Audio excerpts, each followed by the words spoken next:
Nuwun sagung para pamriksa pamirsa budaya ingkang sinudarsana.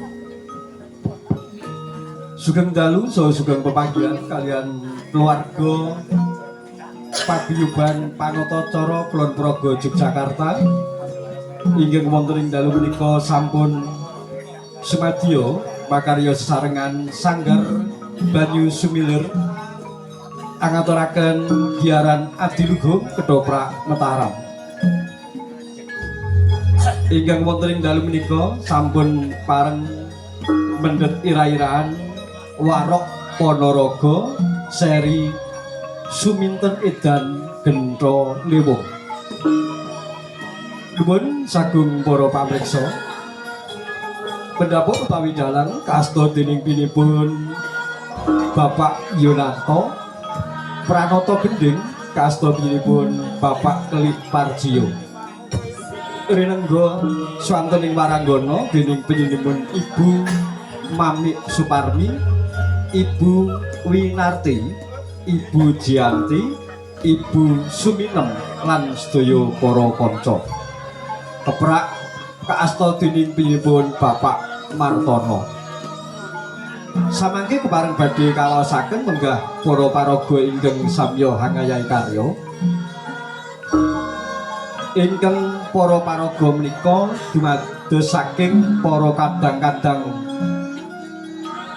Panatacara utawi MC wonten ing Kabupaten Kulon Progo.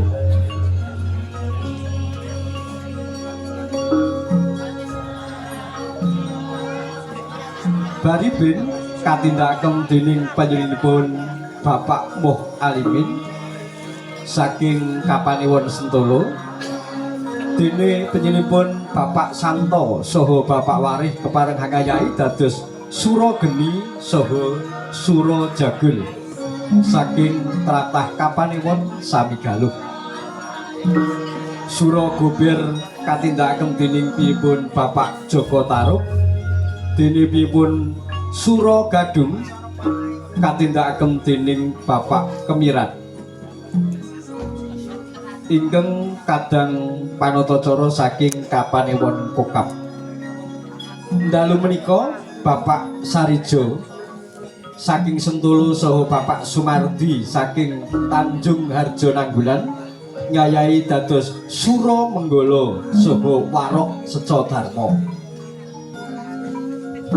Warok Seca Guna katindakaken Bapak Ramlan saking Kapanewon Panjatan dene Warok Sura Bangsat katindakaken pipun Bapak Yunanto utawi Bapak Tejo Asmara saking Sanggar Banyu Sumilir.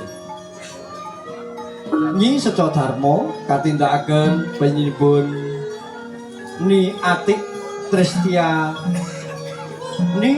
Tristiani dene penyinipun Rayimas Kecek utawi Icuk Supardi ngayahi dados Gentha.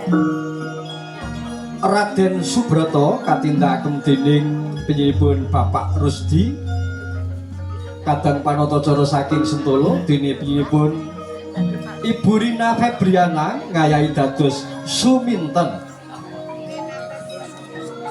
Septia Virta ngayahi dados Warsiah. Iwadene Panembahan Agung katindakaken pinipun Bapak Sunaryo saking tlatah Kapanewon Sentolo. Patih Blumbang Segara katindakaken pinipun Bapak Dodo Sadewa saking Nanggulan. Iwadene pinipun Bapak Wahudi saha Bapak Sutriyanto saking Kapanewon ngayahi dados Setya Negara saha Dipa Santa. Dagel Grompal katindakaken dening pipun Bapak Parjono saking Girimulya. Dagel Growang katindakaken Bapak Eko Suratman Nurinjih Bapak Komo Eko Suratman Sentolo. Sagung para rawuh Sutresna pamriksa budaya ingkang sinudarsana, mekaten menggah para paraga ingkang kepareng hangaya karya wasana sugeng hamriksani ngantos purnaning lampahan Warok Ponorogo seri Suminten Edan Gentha Liwung. Suradira Jayaningrat lebur pangastuti sugeng hamriksani rahayu sagung dumadi. Salam budaya. Nuwun matur nuwun.